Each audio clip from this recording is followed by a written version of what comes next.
প্রথমে আমরা ক্যাপাসিটরকে full charge করে নিচ্ছি। এরপরে আমরা ক্যাপাসিটর ফুল চার্জ শেষ হওয়ার পরে আমরা এই যে খুলে দিলাম। এবার ক্যাপাসিটরটা ডিসচার্জ হওয়া শুরু করছে। আমরা এখন কাউন্ট করছি ক্যাপাসিটরটা ডিসচার্জ হতে কত সময় লাগে।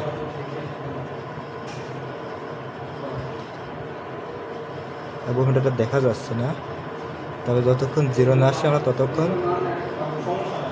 দেখতে থাকবো।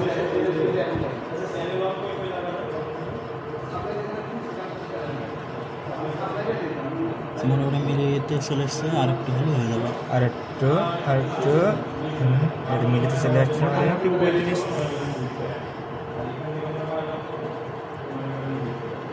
আমরা দেখছি যে ডিসচার্জ হচ্ছে। এখান থেকে বহুত পার্ট নেওয়া যাবে, সমস্যা নেই। 45 সেকেন্ড হয়ে গেছে তো, এভাবে আর কি জিরোতে চলে আসবে। তো আমরা এখানে কী করলাম, শেষ।